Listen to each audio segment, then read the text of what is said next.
evidence has freed a Panola, Georgia man today after 12 years in federal prison. James Marshall was sentenced to life without parole in 1996 for the mauling death of a state park hiker, Janet Kelly. Now, I took one look at him and I knew he was the man that mauled and ate my daughter. Now that he's locked up, I pray to God that people can camp in that bear preserve without fearing for their safety. Throughout his time in prison, Mr. Marshall maintained his innocence, claiming his jaws were not powerful enough to have inflicted the 6-inch deep bites covering Miss Kelly's body, and that he did not eat Miss Kelly's entire left leg and lower torso as charged. Panola police expressed shock at the news as the evidence against Mr. Marshall had been overwhelmingly strong. Marshall worked as a guide at the Panola State Park Visitor Center and was definitively placed within a mile of the crime scene the day after the murder, even though employees had been warned against entering the park due to a rash of bear attacks at the time. The jury took just 20 minutes to reach a verdict, which most attributed to the perverse nature of the murder's details, which included a half-eaten fish found at the crime scene,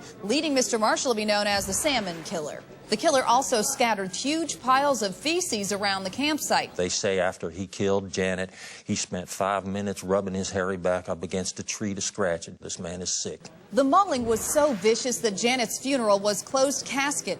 Buried with her was the last photograph she took before she died, a self-portrait of her and 2 bear cubs. However, the DNA evidence has not exonerated Mr. Marshall of a larceny charge for tearing off the trunk of Miss Kelly's car in order to get to the food inside. Mr. Marshall faces a $5,000 fine for that crime. The Panola Police Department today apologized for the inconvenience they caused him and say they plan to reopen the case and, quote, find the black man who did this, unquote. Moving on, the Bob Dole Foundation is awarding scholarships to students who show potential to know who Bob Dole is.